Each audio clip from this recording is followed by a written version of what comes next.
꼴을 볼 줄 알아야 합니다. 우리가 흔히 하는 말 중에 이런 말이 있습니다. 앓느니 죽겠다. 우리가 언제 이런 말을 합니까? 내가 바빠서 다른 사람에게 일을 시켰는데 그 사람이 일을 잘 못하면 차라리 힘들어도 내가 직접 하는 게 낫겠다고 하며 이런 말을 하지요. 그렇다면 이 말은 어떤 사람이 할까요? 일을 잘하는 사람이 할까요? 못하는 사람이 할까요? 잘하는 사람이 하지요. 또 어떤 사람이 할까요? 남이 못하는 꼴을 볼 줄 아는 사람이 할까요? 꼴을 못 보는 사람이 할까요? 꼴을 못 보는 사람이 하지요. 그런데 일을 잘하는 사람이 앓느니 죽겠다고 하며 일을 못하는 사람에게 맡기지 않고 자기가 다 하면 어떻게 될까요? 당장은 그 일이 잘 됩니다.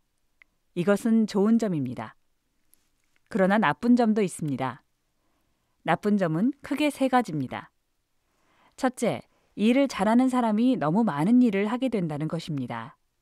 그러면 결국 자신도 지쳐서 일을 잘하기 어렵습니다. 둘째, 일을 잘 못하는 사람이 훈련받을 기회가 없어진다는 것입니다. 그러면 일을 잘하는 사람이 늘어나지 않습니다. 그래서 사회가 발전하지 못합니다. 셋째, 이 말을 하면 일을 못하는 사람이 모욕을 당하게 된다는 것입니다. 생각해 보십시오. 앓느니 죽겠다는 말이 얼마나 사람을 무시하는 말입니까? 그러니까 우리는 이런 말을 하지 말아야 합니다. 그리고 일을 못하는 사람에게도 기회를 줘야 합니다. 물론 중요한 일은 초보자에게 맡기지 않고 전문가가 해야 할 때도 있습니다. 이것은 잘못이 아닙니다. 오히려 지혜로운 일입니다. 그러나 중요한 일이 아니라면 초보자에게도 기회를 줘야 합니다. 그래야 전문가는 지치지 않고 초보자는 발전할 수 있습니다. 그러면 사회도 발전하고 우리 모두가 행복해지는 것입니다. 그렇다면 어떻게 해야 초보자에게도 일을 맡길 수 있을까요? 초보자를 존중하는 마음이 있어야 합니다. 일을 못한다고 인격까지 무시하면 안 됩니다. 사람의 인격을 능력에 따라 차별해서는 안 됩니다. 사람은 그 존재 자체가 하나님의 형상으로서 지극히 존귀하기 때문입니다. 특히 성도는 하나님의 자녀입니다. 그런데 어떻게 무시합니까? 우리가 가정에서 어린아이가 돈도 못 벌고 일도 못한다고 무시합니까? 아니지요. 오히려 더 보살펴주고 발전하도록 도와주지요. 마찬가지입니다. 하나님 안에서 형제 자매인 성도들을 일 못한다고 무시하면 안 됩니다.